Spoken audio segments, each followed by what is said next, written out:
안녕하세요. 어쩌다 보니 우리 6반만 온라인으로 이렇게 진행을 하게 됐네요.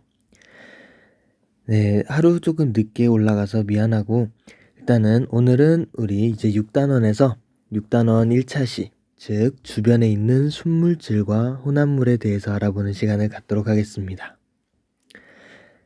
네, 그 전에 오늘은 교과서 200페이지에서부터 볼 건데, 교과서는 200페이지를 펴주고 그 200페이지 맨 위에 있는 그림을 한번 볼게요.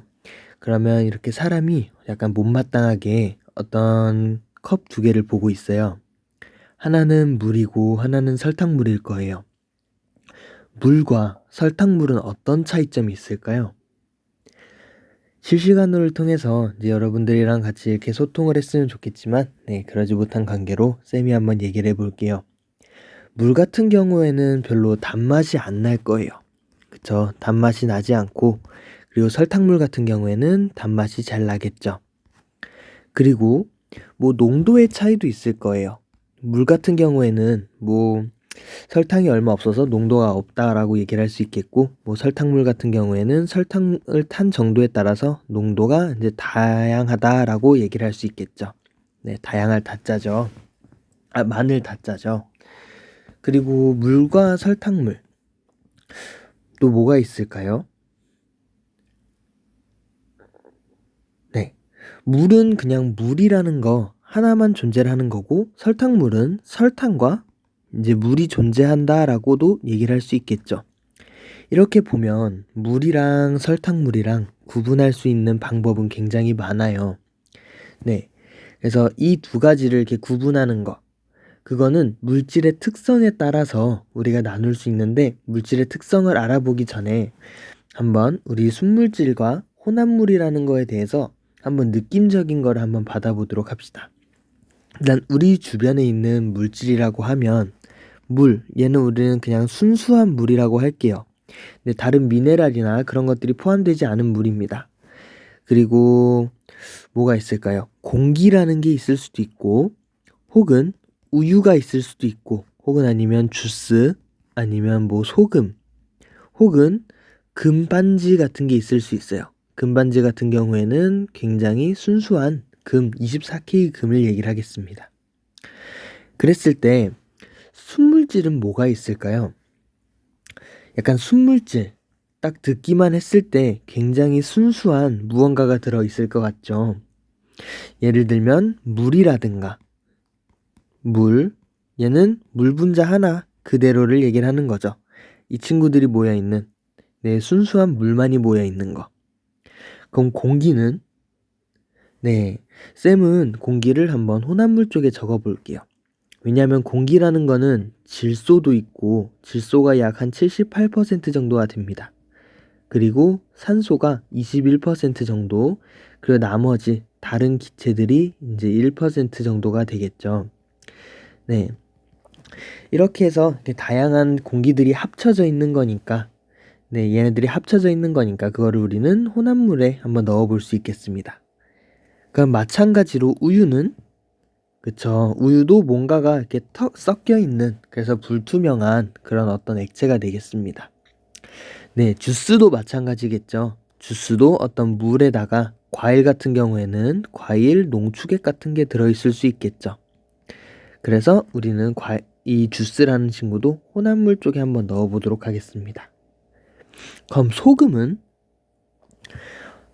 소금은 무엇이랑 무엇이랑 합쳐져 있나요? 잘 모르겠다라는 친구들도 있고, 우리 1단원에 배웠을 때 1단원에서 배운 어떤 나트륨 이온과 염화 이온이 섞여서 NaCl이다 라고 얘기를 하는 친구들도 있을 거예요. 이 두 가지가 섞였다고. 근데 이 소금을 봤을 땐 나트륨의 어떤 성질이나, 그리고 혹은 어떤 염소의 성질을 그대로 가지고 있지 않아요. 얘네들 다 잊어버렸죠. 그리고 소금이라는 어떤 새로운 성질을 가지고 있습니다. 즉, 소금도 소금만의 어떠한 성질을 갖는 순물질이라고 우리는 얘기를 할 수 있겠죠. 염화나트륨이라고도 합니다. 그 마지막으로 금반지. 이 금반지는 순수할수록 이제 가격이 높겠죠. 네, 그래서 순수할수록이기 때문에 금반지는 순물질에다가 한번 넣어보도록 하겠습니다. 넘어가서 네, 순물질과 혼합물에 대한 간단한 어떤 직관적인 개념을 이렇게 봤다면 그 정확한 개념도 한번 같이 보도록 할게요. 우리 주변에는 굉장히 많은 물질들이 있는데 그 물질들을 우리는 순물질 그리고 혼합물로 이렇게 나눌 수가 있어요. 순물질과 혼합물로. 그래서 순물질이라고 하면 한 가지 물질로 이제 이루어진 물질을 우리는 순물질이라고 합니다. 굉장히 순수하고 그런 거라고 얘기를 할 수 있겠죠. 예를 들면 금이라든가 구리 혹은 다이아몬드, 아까 방금 얘기한 염화 나트륨, 소금이라고도 얘기를 하죠. 그리고 에탄올 등이 있겠어요. 네, 이 친구들은 우리 지난번 1단원에서 원소에 대해서 배울 때 기억나나요? 원소, 분자 이런 것들에 대해서 배울 때 네, 탄소라든가 혹은 아니면 수소 분자, 산소 분자, 이산화탄소 분자 혹은 아니면 이번 소화계에서도 나왔고 1단원에서 나왔었던 암모니아 분자 네, 이런 것들 하나하나를 우리는 각각이 모두 순물질이다 라고 얘기를 할 수 있겠어요. 네, 이게 순물질이라고 얘기를 할 수 있고 예를 들어 보자면 우리는 2학년 6반이죠. 2학년 6반이 이렇게 있어요. 그 반에는 굉장히 많은 여러분들이 이렇게 있을 겁니다. 네, 친구들이 굉장히 많죠.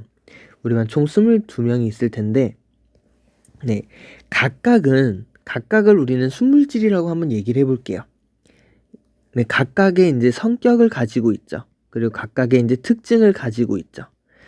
네, 그리고 한 명 한 명으로 이루어져 있죠. 그쵸? 그래서 우리는 한 명 한 명을 순물질이라고 얘기를 한다면 그러한 순물질들이 이제 여러 개가 모여 있는 얘네를 이렇게 한 통에 넣어둔 네, 그런 거를 우리는 바로 혼합물이라고 얘기를 합니다.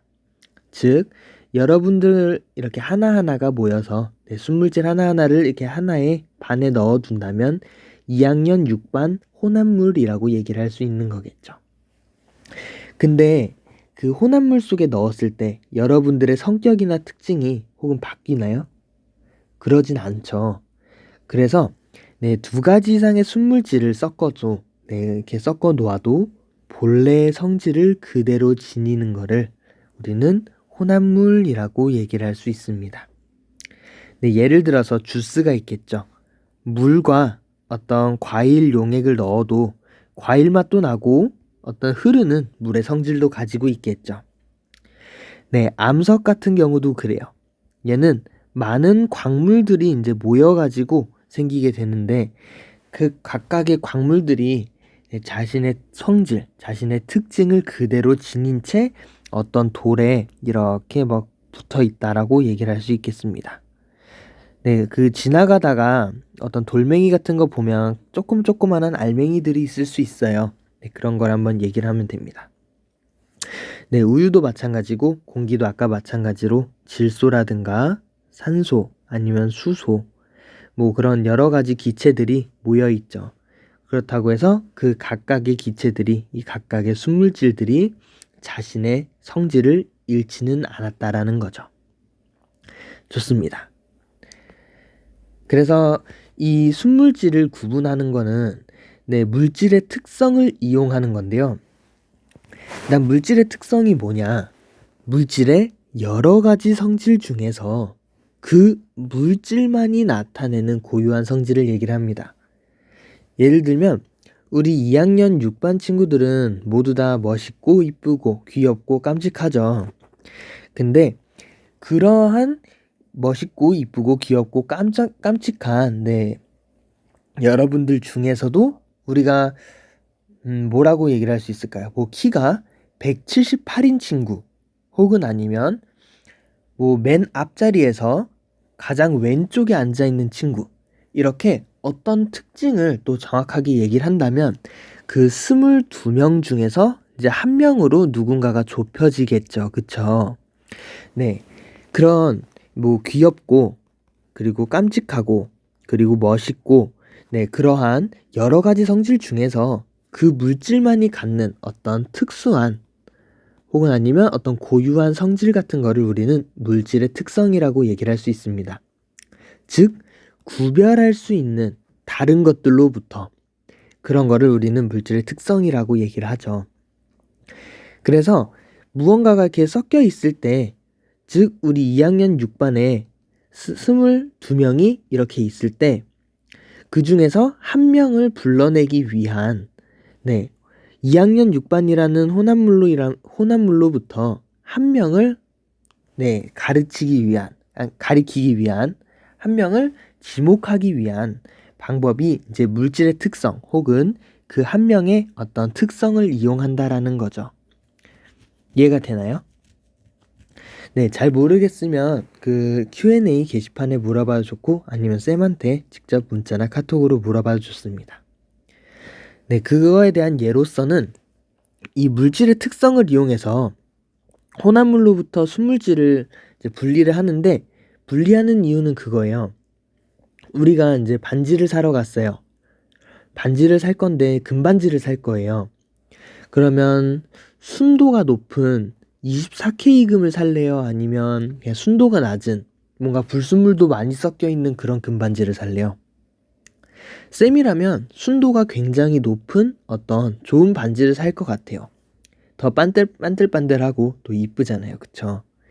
네, 그래서 그 순도가 높은 무언가를 얻기 위해서는 혼합물로부터 순수한 금을 빼내야 되는 거죠. 그래서 우리가 이 물질의 특성에 대해서 배우고, 그리고 그 물질의 특성을 이용해서 순수한 물질인 어떤 순물질을 분리하는 방법을 배워가는 겁니다. 예를 들어서 밀도가 있겠죠. 어떤 물 속에 넣었을 때 플라스틱 공은 뜰 거고, 그리고 골프공은 이제 가라앉겠죠. 네, 이렇게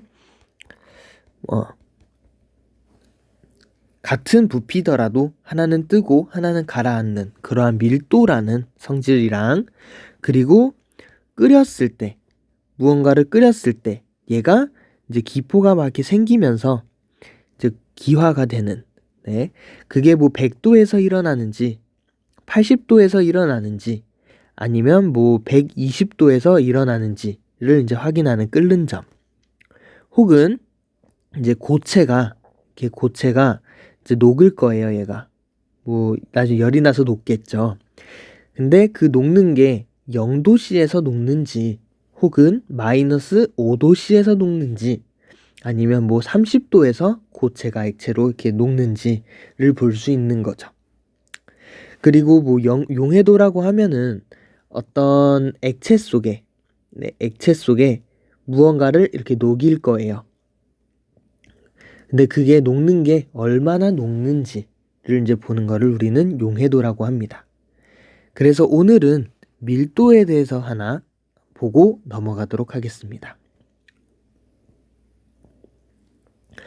밀도라는 거는 어떤 물질의 질량을 부피로 나눈 값을 얘기를 해요. 즉, 밀도라는 친구는 뭐냐? 질량이라는 친구를 부피로 나눈 값인데, 이 질량의 단위는 g이 됩니다. 뭐 우리 추 같은 거를 얘기를 할 때, 이렇게 생긴 뭐 추를 얘기를 할 때 얘는 100g이다 혹은 200g이다 이렇게 얘기를 하죠. 거기서 말하는 그램, 질량의 단위가 되겠죠. 그리고 얘의 부피는 밀리리터, 뭐 이런 거 우리 알죠. 밀리리터가 아닌 미터의 세제곱이 되겠습니다. 이렇게 정육면체를 봤을 때 각각의 길이가 1m일 때, 이 부피를 우리는 1세제곱 미터라고 얘기를 하죠. 그래서 이 부분을 보면 그램 퍼 미터 세제곱이죠. 그래서 밀도의 단위는 그램 퍼 미터 세제곱 이렇게 써줍니다. 이게 뭐냐면 우리는 숫자 5분의 2 분수를 이렇게 쓰기도 하고 아니면 그냥 옆으로도 이렇게 쓰기도 하죠. 마찬가지예요. 이렇게 쓰여져 있는 친구를 이렇게 눕혀놨다라고 생각을 하면 됩니다. 그래서 이거를 얘기를 할 때, 부피로 나눈 거를 얘기를 할 때 우리는 단위 부피당 위에 분자에 있는 거를 읽어줍니다. 질량이라고 하죠. 그래서 밀도라는 친구는 단위 부피당 질량을 얘기를 합니다. 네. 그래서 지금은 조금 어색할 수 있겠지만, 네, 점점 이렇게 말하고 그리고 쓰다 보면 익숙해지는 어떤 얘기일 거예요. 예를 들어서 뭐 이렇게도 할 수 있겠죠. 속도가 있고 밑에 시간이 있다면 얘는 뭐 단위 시간당 속도 막 이렇게 얘기할 수 있는 거고, 네, 뭐 분모에 네모가 있고 위에 분자에 세모가 있다면 단위 네모당 세모 이런 식으로 얘기를 할 수 있는 거예요. 네, 이거는 그냥 알고 있으면 되겠습니다. 그래서 이 밀도라는 것도 물질의 특성이 된다라는 건데, 일단은 그냥 어떠한 일정한 온도에서 그냥 하나의 조건이라고 생각을 할게요. 그냥 물질의 양에 상관없이 같은 물질에서는 일정하다라고 하는데, 이게 무슨 얘기냐면 우리가 플라스틱 공을 하나, 탁구공을 하나를 준비를 했어요. 물에 뜨나요, 이 친구는? 물에 뜨겠죠. 탁구공을 2개를 준비했어요. 그럼 2개 다 뜨나요? 2개 다 뜨겠죠. 그럼 탁구공을 100만 개를 준비를 했어요. 그럼 물에 뜨나요? 그쵸. 탁구공 100만 개가 모두 다 물에 뜨겠죠. 네, 제대로 된 탁구공이라면, 그쵸? 빵꾸가 안 났다면. 즉, 물질의 양에 상관없이 탁구공이라는 같은 물질일 때는 항상 밀도가 일정하다라는 거예요. 즉, 그냥 물질이 정해지면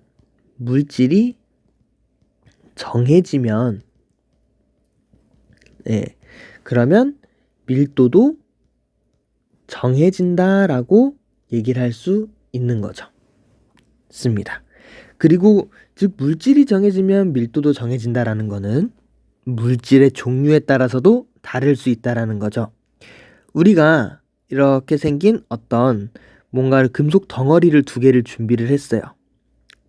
얘네들의 부피는 똑같다고 얘기를 해볼게요. 부피가 동일합니다. 네, 왜냐면 단위 부피가 이제 일정할 때 질량에 따라서 밀도가 달라지기 때문이죠. 근데 얘는 플라스틱이에요. 얘는 철이에요. 엄청나게 무거워요. 그럼 누가 더 무겁게 느껴질까요? 같은 부피일 때. 그쵸? 철이 조금 더 무겁겠죠. 즉 얘의 밀도가 조금 더 클 겁니다.